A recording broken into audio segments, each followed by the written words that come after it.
Le jeune héritier très riche mais très seul. Il était une fois un jeune homme nommé Julien. Julien vivait dans une grande ville pleine de voitures, de lumière et de grands immeubles. Il habitait dans une maison immense que beaucoup de personnes appelaient un palais. Il y avait une grande piscine, un jardin rempli de fleurs rares et des chambres plus nombreuses qu'il ne pouvait les compter. Julien était très riche. Son père avait été un grand homme d'affaires. Il possédait des entreprises, des magasins et des immeubles dans plusieurs villes.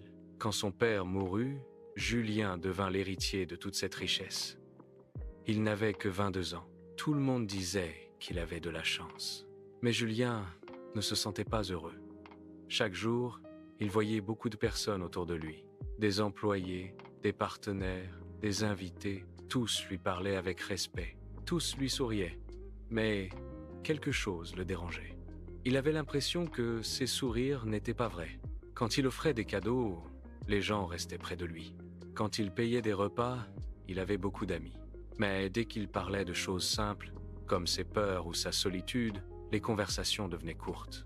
Un soir, Julien organisa une grande fête dans sa maison.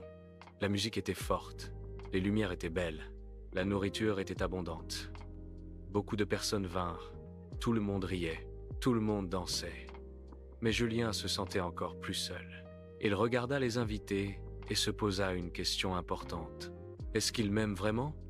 Ou aime-t-il mon argent? Cette question resta dans sa tête pendant plusieurs jours. Un matin, Julien prit une décision étrange. Il voulait connaître la vérité. Il voulait savoir qui resterait avec lui s'il n'était plus riche. Alors il imagina un plan. Un plan simple, mais courageux. Il décida de disparaître pendant quelque temps. Pas vraiment disparaître, mais vivre comme une personne pauvre. Il rangea ses costumes chers. Il retira sa montre en or.